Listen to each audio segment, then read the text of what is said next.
Bom, para ser bem sintético, existe um projeto global de dominação do planeta, da sociedade, através da alimentação, da comida, que é executado nas últimas décadas pelo grande sistema financeiro internacional. Ele é proprietário e acionista majoritário dos 5 grandes conglomerados agroquímicos do planeta: Dow, Syngenta, Monsanto, Bayer e DuPont. Essas empresas dominam a base e a estrutura do agronegócio mundial atualmente.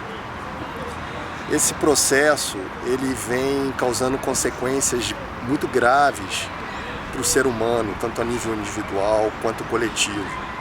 A alimentação ela é de baixa qualidade, os teores nutricionais são baixíssimos, ela não é biodiversa, a quantidade de venenos presentes são enormes e as sementes geneticamente bonificadas também avançam a cada dia nesse projeto que é executado e é levado por esses grandes conglomerados agroquímicos.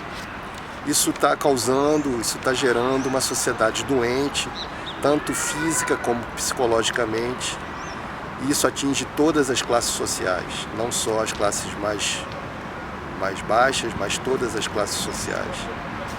E na verdade essa dominação do mercado financeiro, do grande mercado financeiro internacional, são os grandes bancos e os fundos de investimento, ela está presente em vários outros aspectos da nossa vida, da nossa sociedade. Ela está presente, por exemplo, no sistema político partidário, né, que também fracassou. E a gente tem visto aí as últimas notícias, os últimos anos, e a gente está entendendo, eles estão demonstrando claramente para quem eles trabalham e qual é o objetivo, na verdade, do trabalho dos políticos e dos partidos. Outro aspecto também que é bem perceptível hoje em dia é o emprego assalariado, né? As pessoas hoje passam cada vez mais tempo em função do trabalho, do emprego assalariado, passam 10, 12 horas em função disso, em torno disso, para, na verdade, comprar bens materiais, pagar um custo de vida cada vez mais absurdo nas grandes cidades. Isso para quê? Para você continuar fazendo a roda girar, né? Esse é o objetivo, é você consumir, pagar dívidas, pagar o crédito que é dado pelo sistema bancário e consumir cada vez mais bens materiais que são desnecessários e supérfluos. Então, uma pessoa hoje, ela passa grande parte da sua vida nessa roda viva. Depois ela fica mais idosa, ela começa a ter que sobreviver e tentar curar as doenças que foram causadas em função de todo esse processo que ela viveu durante grande parte da sua vida. Especulação imobiliária também nas grandes cidades vem tornando o custo absurdo, impossível de pagar. As pessoas estão cada vez tendo mais dificuldade. Isso gera um caos, isso gera que as pessoas têm que se dedicar cada vez mais a gerar rendimentos, dinheiro, para pagar custos que são impostos pela sociedade, são impostos por esse grande sistema, que nada mais é que o sistema financeiro internacional, bancos e fundos de investimento, que especulam, que geram dificuldades, que aumentam custos e obrigam as pessoas a se adaptarem a esse modo de vida estressante que acaba adoecendo as pessoas e fazendo com que elas percam toda a sua vida nesse processo. Então, o que parece a princípio ser libertador, que é a possibilidade de você trabalhar, de você gerar rendimentos para poder comprar bens materiais, acaba sendo aprisionador, acaba sendo ilusório. Isso está presente na vida das pessoas, de todo mundo.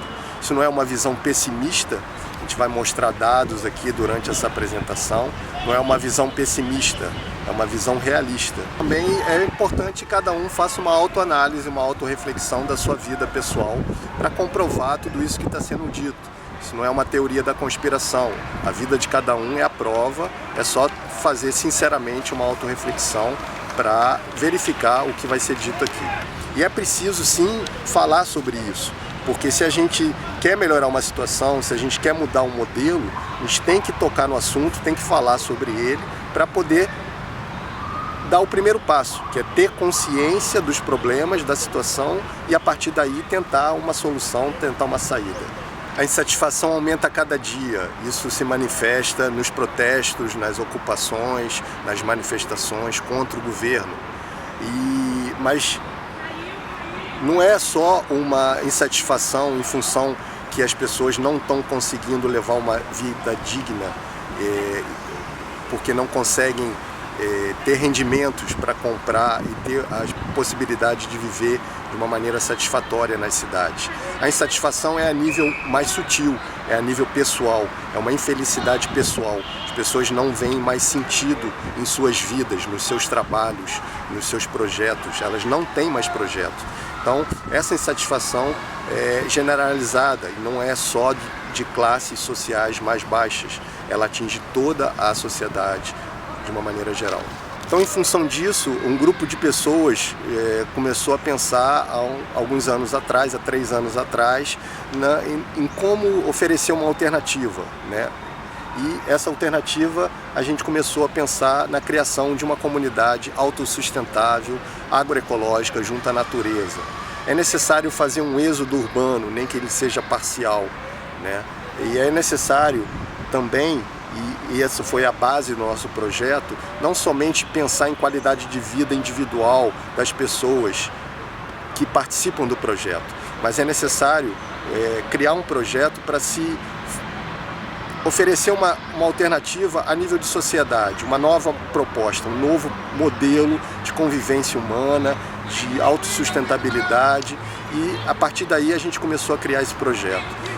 Então esse projeto, ele pensou desde o início em oferecer uma alternativa. Para oferecer essa alternativa, a gente teve que diagnosticar, e o tempo todo a gente está fazendo isso, diagnosticar as causas, os mecanismos que levaram aos problemas atuais. Para quê? Para que a gente não repita esses mecanismos e que a gente evite essas causas, porque senão a gente tem a grande chance de cair nos mesmos problemas. Então, quais são essas causas e esses mecanismos que a gente tem que evitar? Por exemplo, o primeiro passo é tirar o foco do dinheiro ou diminuir a métrica do dinheiro, né? Segundo, também evitar projetos particulares, privados, com interesses individuais. O objetivo deve ser o projeto coletivo. Terceiro, evitar a especulação imobiliária através de terrenos particulares e privados. Isso também é um mecanismo que gerou toda a situação que a gente vive hoje, então a gente vai tentar evitar. Terceiro, é o trabalho assalariado também, porque o trabalho tem que ser coletivo, o objetivo tem que ser comum. Procurar trazer de volta aquela solidariedade coletiva, né, em que as pessoas trabalham com um objetivo comum. O trabalho tem que ser com foco na terra, né, não o trabalho pensando em dinheiro. A questão não é abolir o dinheiro, não é essa a ideia. Claro que não, a gente não tem essa ambição. Na verdade, o objetivo é a maneira de se ganhar o dinheiro. Ao invés de se trabalhar como um sistema atual que pensa em gerar escassez para aumentar os lucros, a gente tem que trabalhar com a lógica da natureza, gerando a abundância que a natureza traz e dividindo essa abundância, gerando excedentes e a partir daí sim gerar recursos econômicos a partir da abundância e não a partir da escassez. Então essa é a lógica, né? Então o projeto da comunidade autossustentável foi criado com algumas premissas, alguns objetivos, algumas diretrizes. Principalmente a busca da autossustentabilidade através do objetivo de se plantar a própria comida, de se captar a própria água mineral para consumo, de se gerar um pouco de energia e de se reciclar os detritos orgânicos, os dejetos orgânicos, reciclando a vida e recomeçando o ciclo de produção do próprio alimento. Então essa é a base do projeto, porque a gente acredita que algumas coisas importantes estão aí, como, por exemplo, a busca cada vez maior da autonomia a busca cada vez maior da autossuficiência e da independência, da autonomia em relação ao sistema atual do emprego assalariado, da alimentação contaminada. Então a gente começou esse projeto, esse processo de criação dessa comunidade autossustentável, e a gente também cometeu um erro que muitos grupos cometem, que é dar o primeiro passo procurando terras para se instalar a comunidade. Na verdade, esse é um erro, a gente percebeu isso e voltou atrás. Na verdade, um dos primeiros passos tem que ser justamente o grupo inicial discutir os conceitos, esses objetivos, discutir o acordo coletivo que vai definir as diretrizes, os conceitos e os objetivos amplos da comunidade. Então, no nosso caso, que objetivos são esses? É a busca da autossustentabilidade, a produção agroecológica, orgânica, biodiversa de alimentos. Produzir cada vez mais alimentos. Por quê? Porque esse trabalho em torno da produção de alimentos, ele vai unir o coletivo através desse objetivo comum, através da solidariedade do grupo, e vai unir e vai dar cada vez mais liberdade, mais autonomia e mais consciência em relação ao sistema que a gente vive atualmente, que justamente nos aprisiona através do emprego assalariado. Por que a gente tem que trabalhar, em outras palavras, resumindo? Por que a gente tem que trabalhar para ganhar dinheiro? Porque se a gente não tiver dinheiro, basicamente a gente não compra o alimento e não bebe água para poder sobreviver. E não gera energia e não pode pagar as contas para poder sobreviver. Então, quanto mais você caminhar nessa estrada da autossustentabilidade, e a base dela está na produção dos alimentos, da própria comida, você não consegue se libertar. Você não tem liberdade para questionar, para optar, para escolher o que você quer fazer do teu tempo, da tua vida. Outros grupos podem ter outros objetivos, como bioconstrução, como espiritualidade, como cursos de permacultura, o que seja. Na verdade, cada grupo tem a sua especificidade. O que é importante é que isso fique bem claro para as pessoas que chegam através de um acordo coletivo que foi debatido e que definiu, né? Porque senão também o que acontece, cada pessoa que chega, ela quer encontrar no grupo as suas expectativas, então ela acaba querendo influenciar e mudar o projeto que já foi feito, né? O que já foi debatido, os passos que já foram dados, ela quer refazer tudo isso, e isso faz com que o projeto não avance. Então, um dos pontos principais e iniciais é a definição desses conceitos, desses objetivos, e a escrever isso num acordo coletivo para que as pessoas que cheguem, elas possam se situar e se encaixar ou não naquele projeto, através da seleção natural que é gerada. As pessoas que se identificam completamente com aquele projeto, elas vão avançar e vão se envolver e vão participar das atividades da construção do projeto. As pessoas que acham que não é aquilo que elas buscam, automaticamente elas vão acabar saindo do projeto e ficando pouco tempo, né? Isso é uma seleção natural, a gente chama de seleção natural, acontece muito no nosso grupo, e acho que isso é importante, né? Porque é importante o envolvimento, o comprometimento a longo prazo das pessoas, pelo menos no nosso projeto é assim. Não é um projeto de um evento ou de uma vivência curta.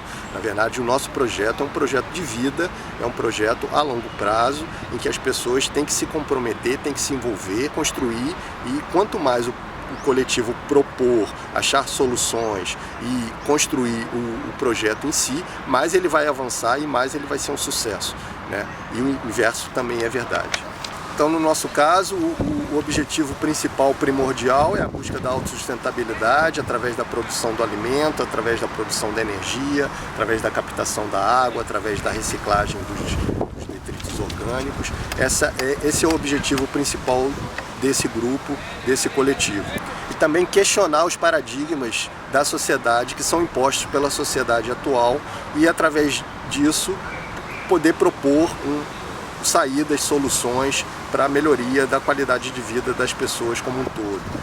A gente vai mostrar então aqui nessa apresentação as causas que a gente entende, algumas causas, né, alguns problemas da sociedade, alguns processos que levaram à situação atual de caos, no nosso entender, e de fracasso do sistema, e também oferecer, mostrar o que a gente pensou para solucionar tudo isso, para questionar esses paradigmas e trazer uma nova proposta, um novo modelo de convivência humana.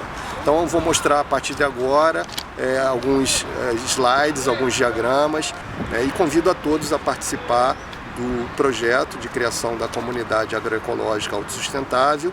É só se inscrever no grupo, né, que vou apresentar os contatos no final da apresentação, e participar ativamente. As pessoas que realmente têm interesse nesse tipo de projeto, nesse tipo de objetivo, nesse conceito de busca da autossustentabilidade, proposta de um novo modelo, de uma alternativa à situação atual. Então isso criou uma seleção natural, né? A gente pode perceber as pessoas que seguem em frente são as pessoas que realmente têm esse interesse, têm essa mesma visão de mundo. Então vamos observar agora, a partir de agora, os diagramas e os gráficos que mostram essa questão toda.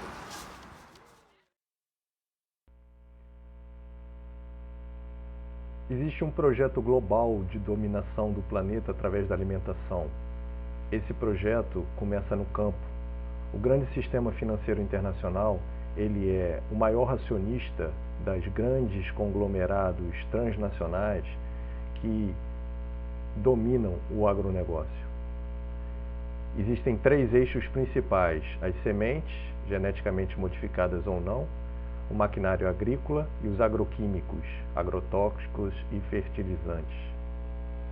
Esse projeto global de dominação através da alimentação no campo, ele é apoiado pela grande mídia, que tem interesse na propaganda dos grandes anunciantes. O setor público, através do sistema político-partidário, que cria e aprova as leis e as certificações que legitimam esse projeto. E também o dinheiro público financia as pesquisas nas universidades públicas e nos que apoiam esse projeto e levam ao agricultor através da extensão rural numa linguagem acessível a ele. Então é um projeto orquestrado e em favor do grande sistema financeiro internacional e contra a sociedade como um todo. Um dos eixos do agronegócio são os agroquímicos. Então, no setor de pesticidas agrícolas, por exemplo, que é um setor que movimenta hoje no mundo, por ano, dados de 2013, 54 bilhões de dólares, a gente observa o interesse do mercado financeiro nesse setor através da concentração de todo o mercado global em 6 únicas grandes empresas transacionais: Bayer, Syngenta, BASF, Dow, Monsanto e DuPont. Elas dominam esse setor, que movimenta 54 bilhões de dólares por ano, e essas 6 empresas, então, dominam 75% desse mercado global de pesticidas agrícolas, o que mostra a enorme concentração desse setor. Então, quando passamos para o eixo das sementes, a gente encontra as mesmas Monsanto, Syngenta e DuPont, dominando 55% do mercado global de semente. Aqui a gente tem as sementes transgênicas, mas não somente as sementes transgênicas, porque esses conglomerados, que são de origem agroquímica, eles nos últimos 20 anos eles compraram centenas de médias e grandes empresas de sementes para aumentar a concentração e dominar o mercado. O objetivo desse projeto no setor de sementes é acabar com a biodiversidade, desenvolver sementes que aumentam a dependência do agricultor, porque são sementes que germinam uma vez só e que só se desenvolvem com determinados agroquímicos que são justamente desenvolvidos pelas mesmas empresas. Então esse é o objetivo: dominar completamente esse setor, aumentar a concentração desse setor com o objetivo de aumentar o preço, aumentar a dependência e o endividamento do agricultor. Então é o que esse diagrama aqui mostra bem: as Monsanto, Syngenta, DuPont, Dow, Bayer, de origem agroquímica, evolução nos últimos 20 anos, comprando e se fundindo com centenas de empresas médias e grandes de sementes. Todas essas elipses, esses círculos em azul e verde são pequenas, médias e grandes empresas de sementes que foram adquiridas ou se fundiram com as grandes do agroquímico.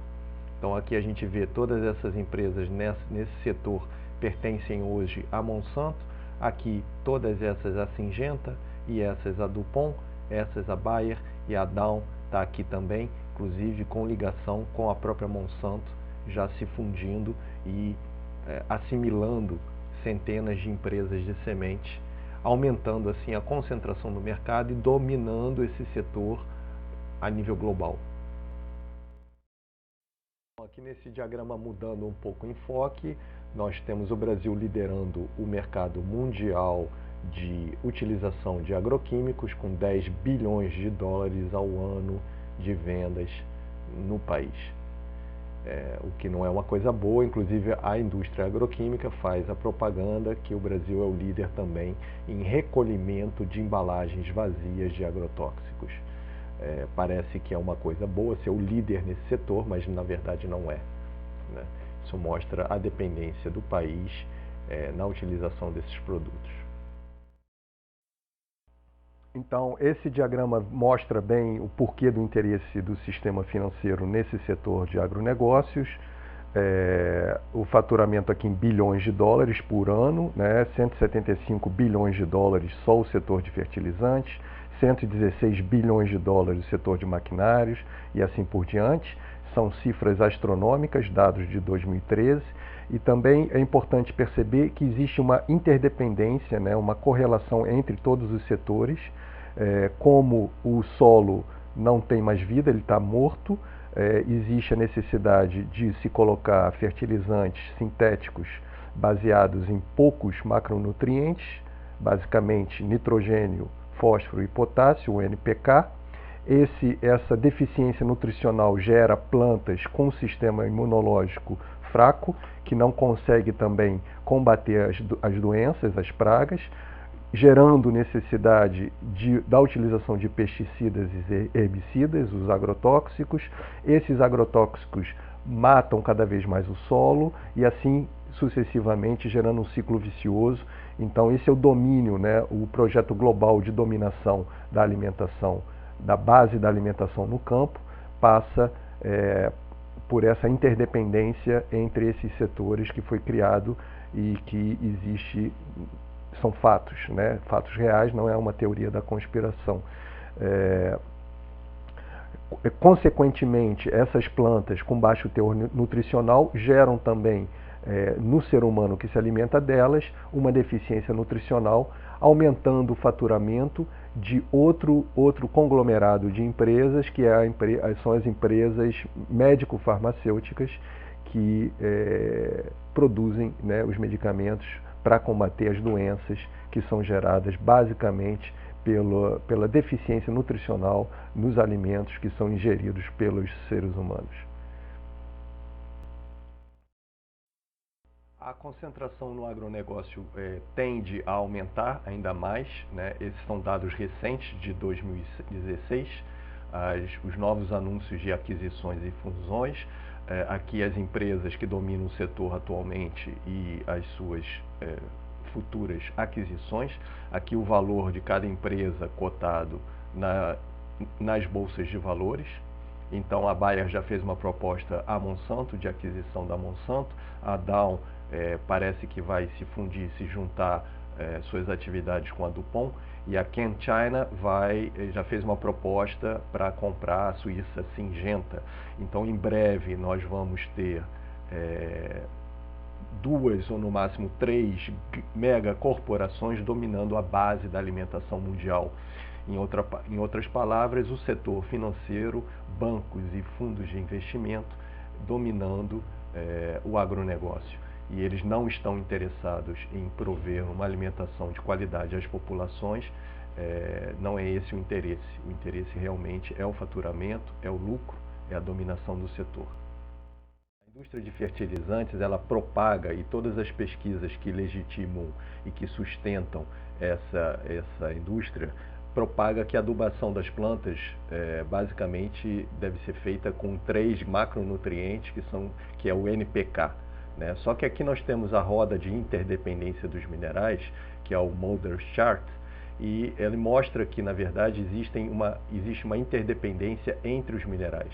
Essa interdependência se dá de 2 maneiras, né? A sinergia, representada aqui pela seta verde, e o antagonismo, representado pela seta vermelha.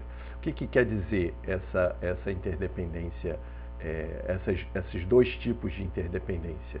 Que, na verdade, é necessário, por exemplo, aqui, é necessário que exista magnésio para que o fósforo seja completamente assimilado pela planta. Aqui são algumas interrelações só, na verdade essa roda é bem mais complexa. E, por exemplo, é necessário a presença do ferro para que o potássio seja completamente assimilado pela planta. Quer dizer também, quanto mais magnésio houver, mais fósforo a planta vai assimilar. Quanto mais ferro tiver, mais potássio a planta vai assimilar. Mesmo caso do manganês. Quanto mais manganês tiver, mais potássio a planta vai assimilar. Então não adianta adubar a planta com NPK se você não tem a presença de outros micronutrientes, de outros minerais que facilitam e que possibilitam a absorção desses macronutrientes pelas plantas. E existe um outro tipo de relação, que é representado pelas setas vermelhas, que é o antagonismo. O que isso quer dizer? Com a presença do fósforo, o cálcio dificilmente é assimilado pelas plantas. Com a presença do cálcio, o zinco dificilmente é assimilado. Com a presença de nitrogênio, o cobre dificilmente é assimilado pelas plantas. Então, essa roda mostra essa interdependência que, em outras palavras, quer dizer, é necessário a presença de macronutrientes, mas também de micronutrientes para que a nutrição da planta se faça por completo e de uma maneira eficiente. Bom, já esse gráfico aqui mostra um outro efeito, uma outra consequência dos produtos sintéticos produzidos pelas empresas do agronegócio, os venenos, os agrotóxicos no solo. É a morte do solo. Aqui um exemplo, em 1 metro cúbico de solo, a quantidade de vida que existe, né? Isso é só um exemplo, existem muitos outros micro-organismos presentes, e a quantidade, 100 bilhões de bactérias, por exemplo, 100 milhões de fungos, 1 milhão de nematóides, larvas, minhocas, anelídeos. Esses micro-organismos, eles são essenciais para a disponibilização, justamente para a disponibilização dos nutrientes que estão contidos no solo, tornam esses nutrientes assimiláveis e disponíveis para as plantas. Então, na ausência desses micro-organismos, nós vamos ter plantas frágeis, com baixo teor nutricional, o que vai também refletir na alimentação do ser humano. Então, por isso é a necessidade, como toda essa vida foi morta pelo uso de agrotóxicos, de venenos, a necessidade de regeneração do solo, de recuperação do solo, quando se faz a transição da agricultura convencional para a agricultura orgânica e agroecológica. O que a ausência desses micronutrientes podem causar na saúde do ser humano? Vamos pegar aqui só alguns exemplos. O ferro e o zinco são 2 micronutrientes.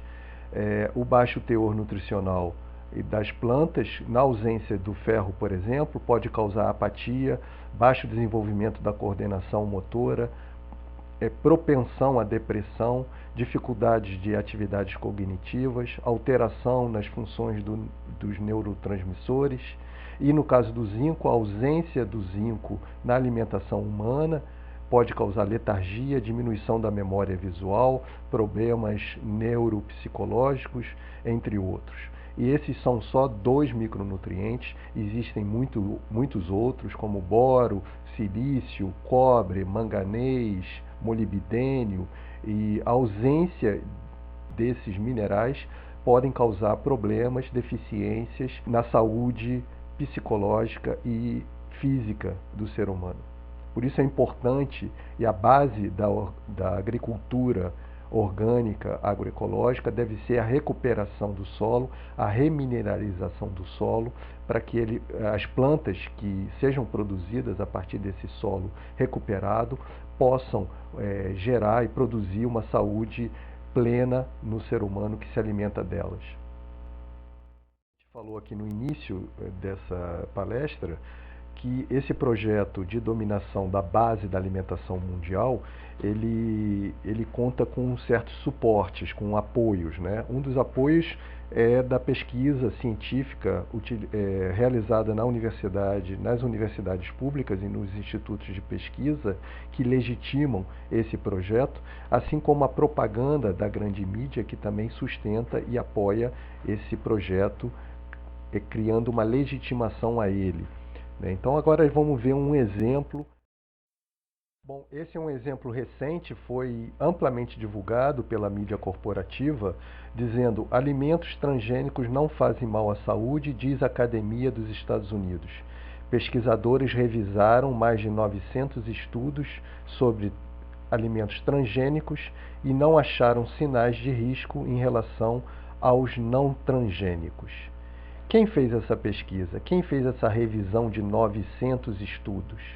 Eles refizeram todos os testes, os cálculos foram refeitos, os experimentos foram refeitos. Quem financiou isso? Quanto tempo levou? Por que essa divulgação é feita? A resposta é bem simples, na verdade, se a gente observar e estiver bem atento. Por exemplo, essa suposta revisão de estudos foi publicado no dia 17 de 5 de 2016. Justamente uma semana antes da marcha contra Monsanto, que acontece anualmente no dia 21 de maio, e aconteceu no dia 21 de maio de 2016. Então, fica claro, não sei se perceberam a relação, essa marcha contra Monsanto, que vem incomodando nos últimos anos, porque ela acontece em mais de 40 países, em mais de 400 cidades pelo mundo todo, justamente uma semana antes dela acontecer, aquele suposto estudo, porque na verdade fica claro para a gente entender que não houve revisão alguma, na verdade é uma propaganda paga, né? Essa suposta revisão foi divulgada, amplamente divulgada pela mídia, justamente uma semana antes da marcha contra Monsanto. A ideia é descredibilizar esse protesto, essa insatisfação das pessoas que se organizam e protestam contra a grande máfia, grande indústria do agronegócio. Bom, então todas essas situações mostradas até aqui geram uma situação de fracasso generalizado do sistema, né? Tanto econômico, quanto político, quanto social, nível de alimentação, a nível de emprego, a nível de qualidade de vida, tanto a nível pessoal, individual, e isso se reflete também a nível coletivo. Essa situação da sociedade não atende a 99% da população, e ela é caracterizada por vários aspectos que eu relacionei aqui, numa situação limite que nós vivemos, né? Então, procure ver se você se encaixa em algum desses fatores. Se algum desses fatores está presente na sua vida, eu acho que isso afeta não somente as classes sociais mais baixas, mas todas as classes sociais. Por exemplo, grande parte do nosso tempo é em função do nosso emprego. Relações pessoais, interpessoais no limite. Baixa qualidade de vida. Aumentos abusivos dos custos para se viver numa cidade. Trabalho estressante e sem sentido. Um domínio global de poucas e grandes empresas que impõem suas políticas de preço. Isso causa um aumento do endividamento do cidadão a nível do banco, do crédito bancário, né, de cartões de crédito, dívidas. alimentos envenenados, caros e pouco nutritivos, doenças e epidemias, né? A gente tem aí ultimamente nas cidades doenças como Zika, dengue, H1N1, a crise hídrica, né? Que até ano passado afetou muito a população de várias cidades do Brasil, inclusive cidades como São Paulo e Rio de Janeiro. Esse ano amenizou um pouco em função de um fenômeno climático, que é o El Niño, mas ela vai voltar, né? Ela não foi resolvida, né? A natureza ela está expressando isso de alguma maneira. Aquecimento global, violência urbana. Então esses são fatores que, se estão presentes na vida de cada um de nós, demonstram, né, que a sociedade não está atendendo às nossas necessidades básicas de qualidade de vida e de felicidade individual. Isso se reflete tanto a nível particular, individual, como a nível coletivo. Isso é o que eu chamo de situação limite que nós vivemos atualmente. As pessoas começaram a se questionar o que fazer para mudar essa situação, já que a tendência que a gente vem observando nas últimas décadas é um acirramento, né, na situação social, na situação de emprego, na situação de qualidade de vida, de alimentação, de estresse, de custos, né, de vida nas cidades. Então as pessoas começaram a se questionar e começaram a propor novos modelos, né? E o que mais se vê como modelo para mudar a situação que a gente vive atualmente é fazer o caminho reverso, né? É fazer, de certa maneira, um êxodo urbano, mesmo que seja parcial, é trabalhar a terra, é plantar o próprio alimento, procurar uma autonomia um pouco maior em relação ao sistema que a gente vive, tanto a nível de alimentação mais saudável, como a nível de autonomia e autossuficiência energética, né? E com isso tentar melhorar a situação, porque se nós, seres humanos, fomos responsáveis pela situação atual, nós também somos responsáveis em propor uma solução e uma saída e tentar colocá-la em prática para testar os resultados que vão vir a partir dessa nova situação. Então essa nova proposta, ela é acompanhada pela quebra de paradigmas, né? Pelas dificuldades que ela vai trazer em função de ser uma mudança. As pessoas, quando propõem, quando se decidem, quando agem para mudar, isso causa insegurança, causa desconforto.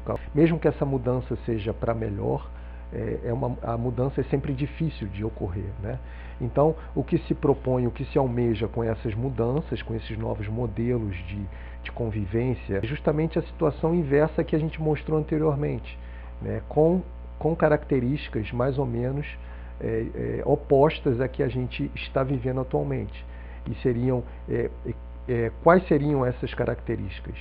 Por exemplo, muito tempo livre, né, para se aproveitar, melhores relações interpessoais, um baixo nível de consumo de produtos industrializados, uma alta qualidade de vida, baixos ou menores custos de vida junto à natureza, trabalho relacionado com a vida, que começa a ganhar um sentido, né? Que tem um sentido quando você trabalha com a vida, você entende por que você está fazendo aquele trabalho.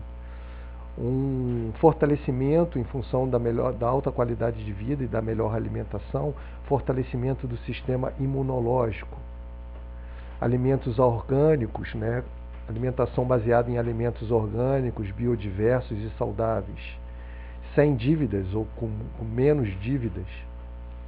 Produção do próprio alimento, né? Então essas situações estão interrelacionadas. Sem violência, preservação de matas nativas, captação da própria água mineral.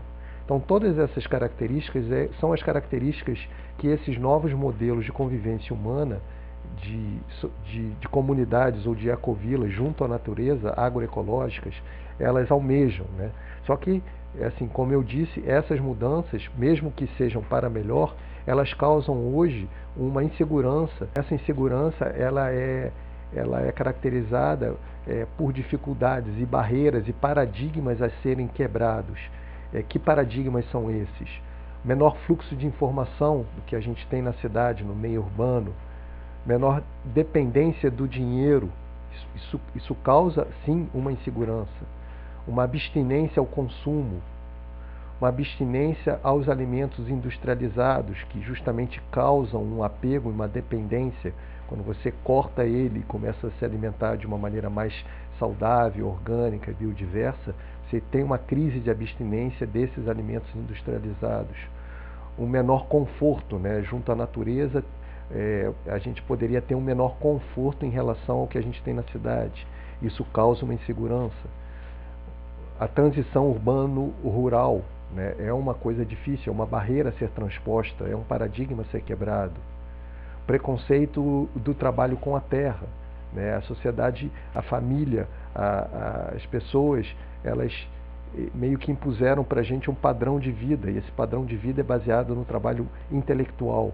Quando se propõe ir para junto à natureza e se trabalhar a terra, plantar o próprio alimento, gerar a própria energia, captar a própria água, isso significa o quê? Um trabalho com a terra, um trabalho físico, e isso tem um certo preconceito na sociedade, que é justamente o que eu digo aqui, um trabalho mais físico, menos intelectual. São as barreiras, as dificuldades para se atingir essas características de uma maior qualidade de vida individual e coletiva entre todos nós, em comunidades autossustentáveis, agroecológicas, junto à natureza.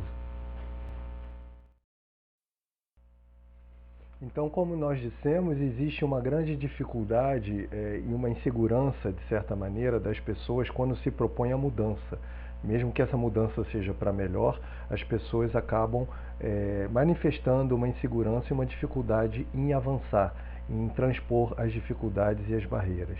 E a gente tem observado que as pessoas que têm conseguido avançar e amadurecer a sua posição pessoal dentro desse projeto, que é aberto a todos, essas pessoas têm algumas características em comum. E a gente observou isso ao longo aí desses 3 anos que a gente está construindo coletivamente esse projeto. E que características em comum são essas que as pessoas que passam, né, por essa seleção natural, vamos dizer assim, que o projeto impõe, que características são essas que essas pessoas têm? Primeiro é a consciência em relação à falência e o fracasso do sistema como um todo. Todas as pessoas que estão hoje construindo o projeto e que avançaram na construção desse projeto, elas têm consciência que a situação vem se agravando, a situação individual de cada um e coletiva vem se agravando nos últimos tempos e que essa situação é um pouco meio que irreversível se não se propor um modelo com novas atitudes. Então essas pessoas têm em comum essa consciência da falência do sistema, do fracasso do sistema. Uma segunda característica que essas pessoas todas manifestam, né, essas pessoas que vêm construindo e que vêm avançando na construção do projeto, é que esse projeto tem que ser uma prioridade na vida da pessoa. Se não for uma prioridade, a pessoa acaba não se dedicando, não participando das atividades da construção do projeto, nos debates, nas discussões e nas atividades físicas concretas, né? Então é preciso que a pessoa e todas essas pessoas que vêm junto com a gente, elas demonstram que esse projeto é, de certa maneira, uma das prioridades na vida delas. Outra característica justamente são essas ações práticas e concretas, né?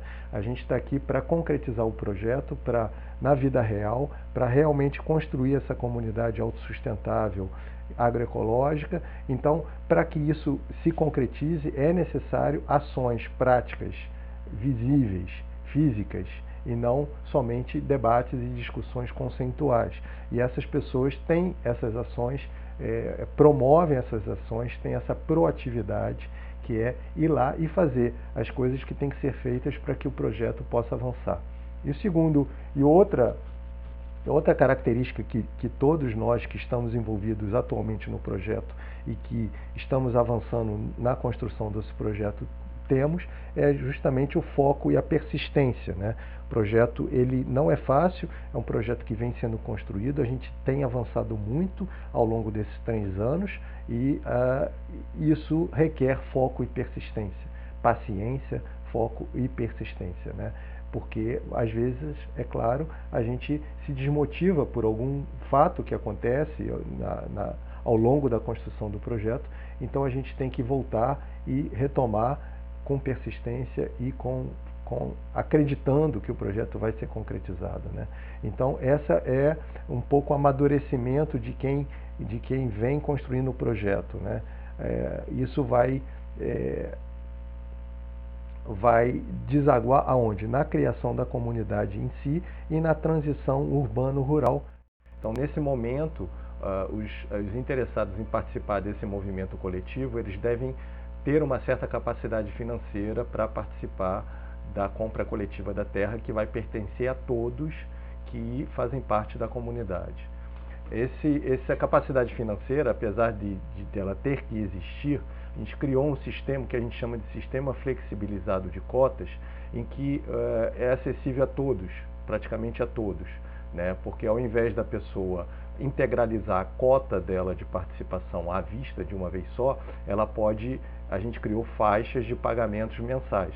Então, as faixas vão desde R$ 500 até R$ 5.000, aqui tem 3 só como exemplo, e a pessoa vai, mês a mês, depositando na conta bancária coletiva o valor da faixa que ela escolheu até completar o valor total depois de determinados meses, todos com o mesmo valor de cota no final.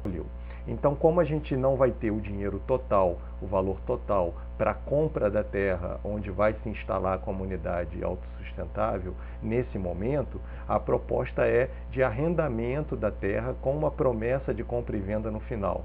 A gente faz uma proposta de arrendamento da terra nesse momento em que a gente já tem uma certa quantidade de dinheiro e vai pagando por mês como se fosse um sistema de leasing ao longo dos anos até chegar ao valor total em que a gente vai realizar a compra já com o valor fixado aqui no início. Então esse é o sistema flexibilizado de cotas que permite, com uma pequena capacidade financeira, a participação de praticamente todas as pessoas interessadas nesse projeto coletivo.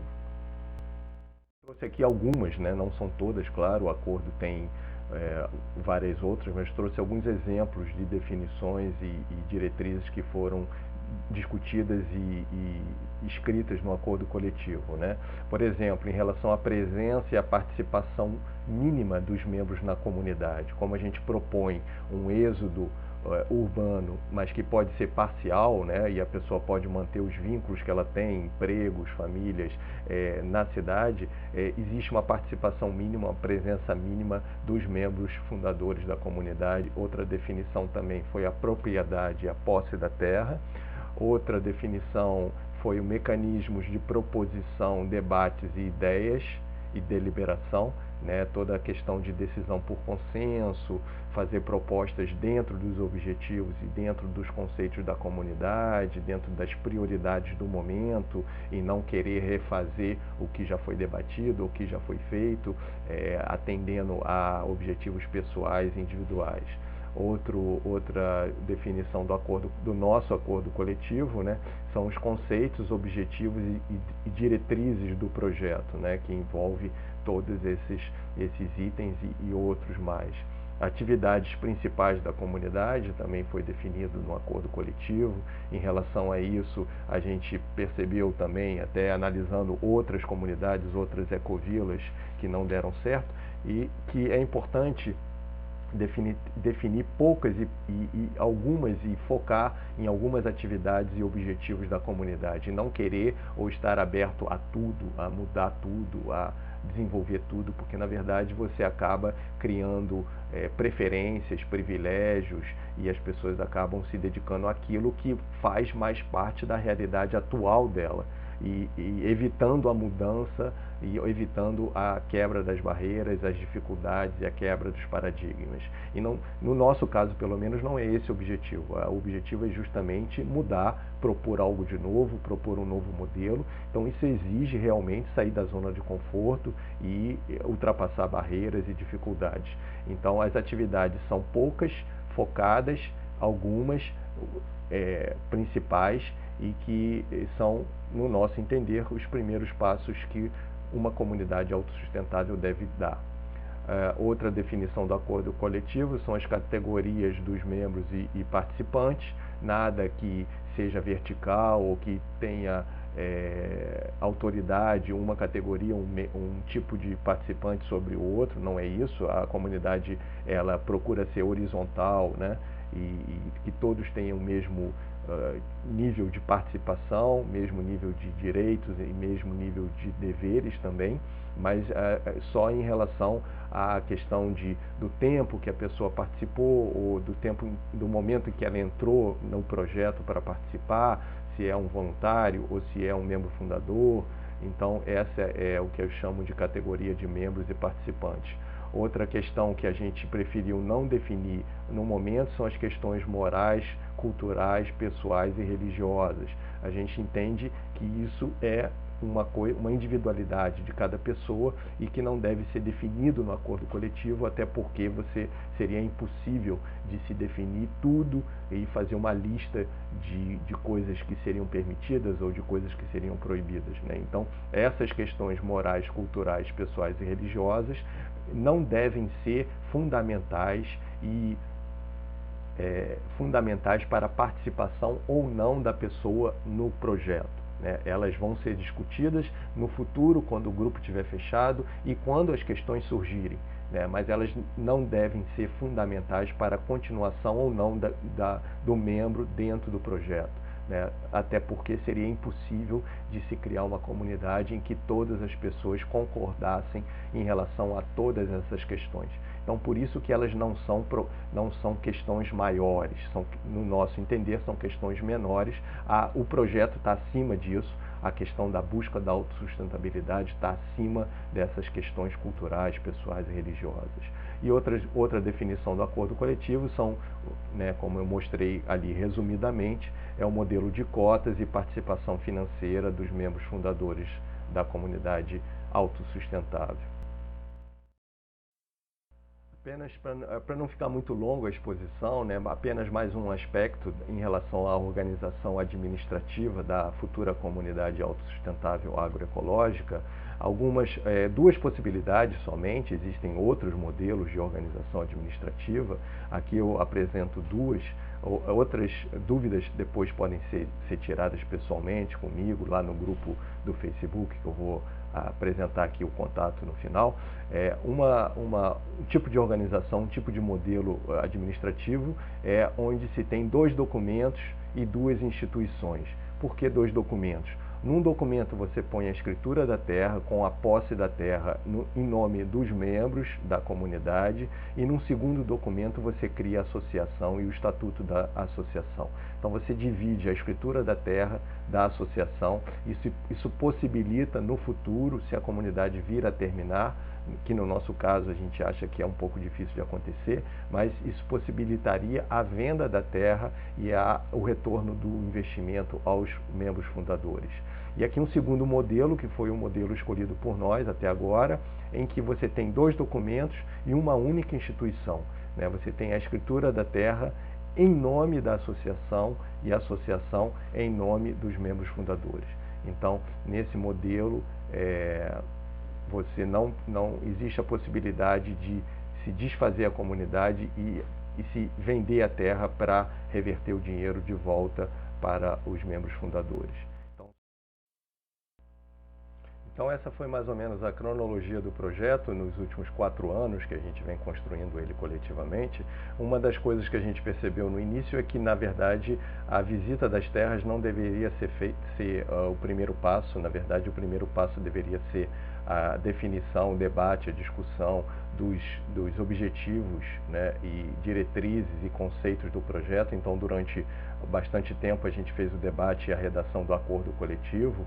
A gente percebeu também que a gente precisava, durante toda a caminhada, fazer a divulgação do projeto, justamente para levar a ideia, os conceitos e os objetivos para eventuais interessados em ser membros fundadores.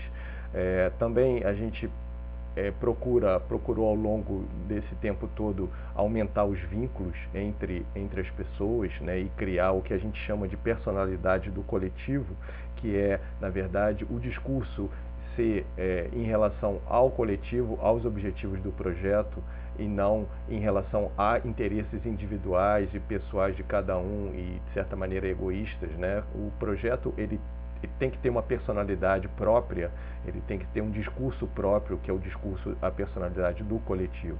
Então, para criar esses vínculos e aumentar o conhecimento entre os participantes, entre os membros fundadores, todas as quintas-feiras a gente faz um bate-papo no Skype às 20 horas, e durante esse bate-papo também a gente recebe os novos interessados para esclarecer as dúvidas em relação ao acordo coletivo, etc.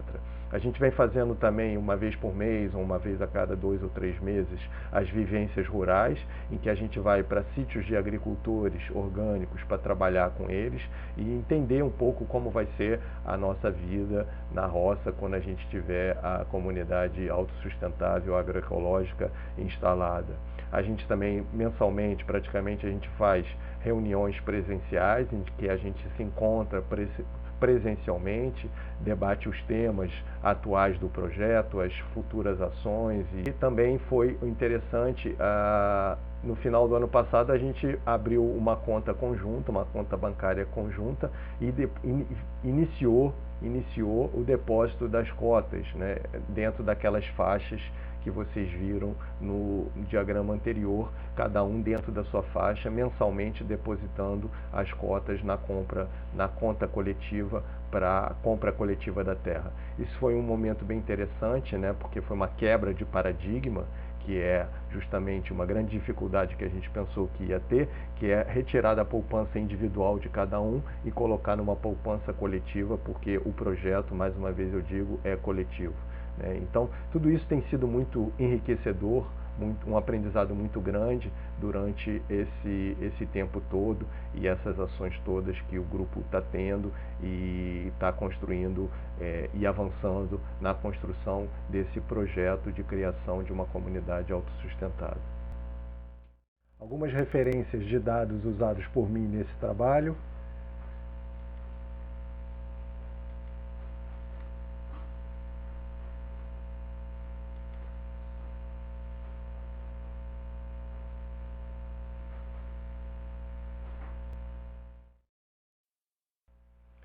E fica aqui o convite para todos os interessados que gostaram da ideia, dos conceitos e objetivos da comunidade autossustentável agroecológica, que junte-se ao projeto na criação dessa comunidade.